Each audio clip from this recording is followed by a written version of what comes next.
studio celui qui dirige la biotech DBV Technologies, Pierre-Henri Benamou, bonsoir. Bonsoir. Vous êtes médecin, vous êtes pédiatre et fondateur de DBV Technologies, installé à Bagneux dans le département des Hauts-de-Seine, à l'origine d'une découverte révolutionnaire, des patchs anti-allergie alimentaire, notamment l'arachide. Et c'est pour ça qu'on vous met ce soir à l'honneur du Grand Journal sur BFM Business. Donc pour l'instant, on en est à l'étape d'études, de tests, rien n'est encore commercialisé. Absolument, on est absolument dans une phase de développement. Nous avons mis au point une nouvelle approche de traitement de l'allergie, en particulier par un système qui n'existait pas auparavant, qui est un système de patch qui permet d'adresser des formes d'allergie qui jusqu'à présent ne pouvaient pas être traitées par les moyens classiques. Voilà, pas les moyens classiques. L'idée finalement c'est de faire passer le produit anti-allergique dans le corps sans qu'il pénètre dans la circulation sanguine. C'est bien ça ? Absolument. En fait, on se base sur une technique qui est une technique tout à fait ancienne, puisqu'elle date de plus de 100 ans aujourd'hui, qui est une technique qu'on appelle la désensibilisation, qui consiste à administrer des petites quantités d'allergènes aux gens allergiques, de façon à les guérir de leur allergie. Cependant, avec les techniques classiques, on injecte cet allergène ou bien on l'absorbe par la bouche.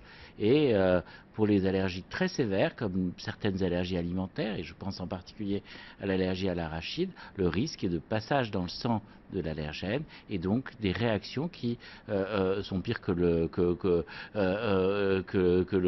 mal originel, puisqu'on peut provoquer des chocs et des réactions très violentes. Et donc on a imaginé une autre méthode de traitement qui permet de traiter ces gens allergiques sans faire passer le produit en effet dans la circulation sanguine et donc en les mettant à l'abri de ce risque anaphylactique. Alors pour l'instant, il y a des tests, il y a des essais, à la fois aux États-Unis et puis dans 7 centres liés aux hôpitaux de Paris, chez les adultes, chez les enfants. Des résultats qui sont attendus en France l'an prochain, c'est ça ? L'an prochain, et bien entendu, c'est un problème extrêmement répandu dans le monde entier, et en particulier pour l'allergie à l'arachide, les États-Unis très important, et on travaille en collaboration avec les plus grands centres américains. Oui, c'est vrai que là, ce que vous visez, c'est une mise sur le marché échéance 2016 aux États-Unis, notamment avec une procédure accélérée d'autorisation de mise sur le marché. C'est ça, exactement. On a obtenu récemment de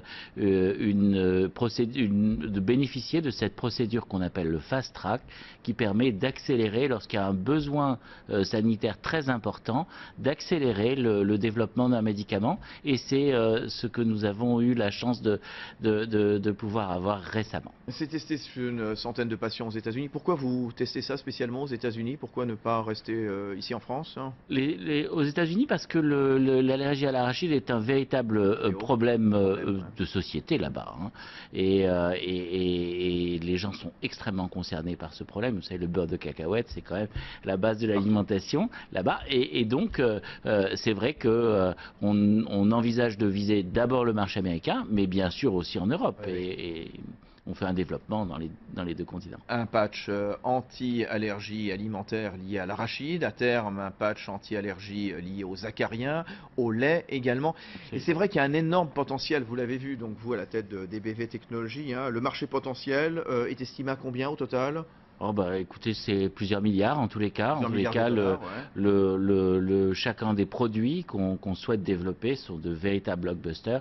En particulier, le produit Peanut a un potentiel de blockbuster. Peanut, les arachides bien entendu. Est-ce qu'on peut dire que plus le temps passe, plus il y a d'allergies liées à notre alimentation, liées à l'urbanisation, liées à l'environnement? C'est vrai?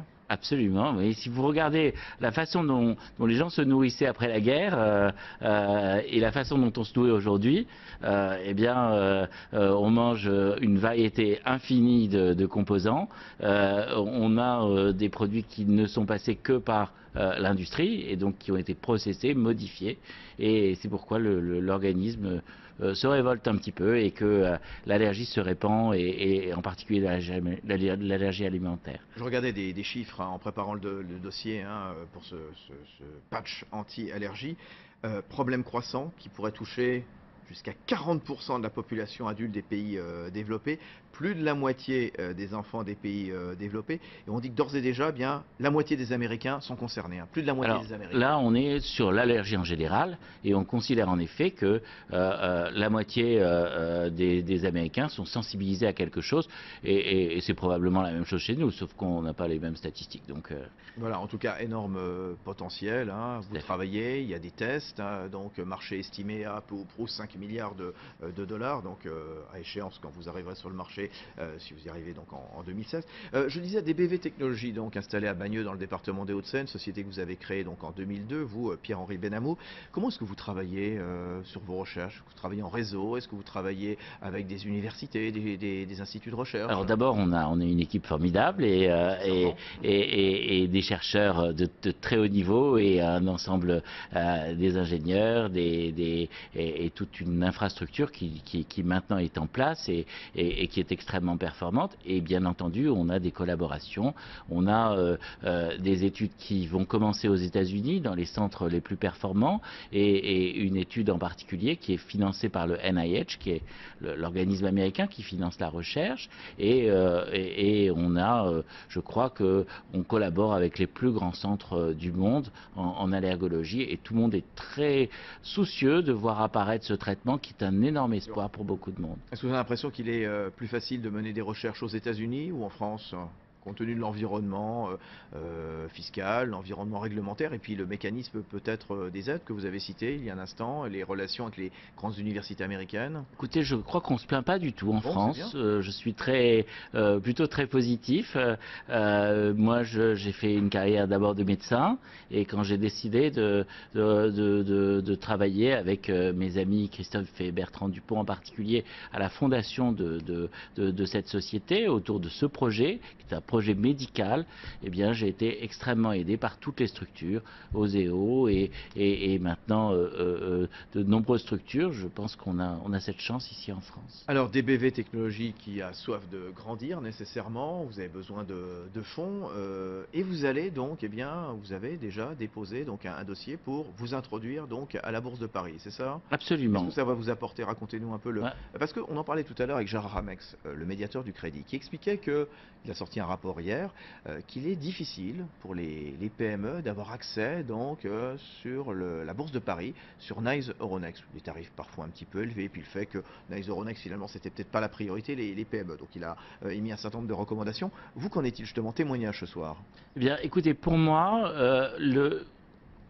en ce qui concerne la société DBV, on est vraiment à un carrefour.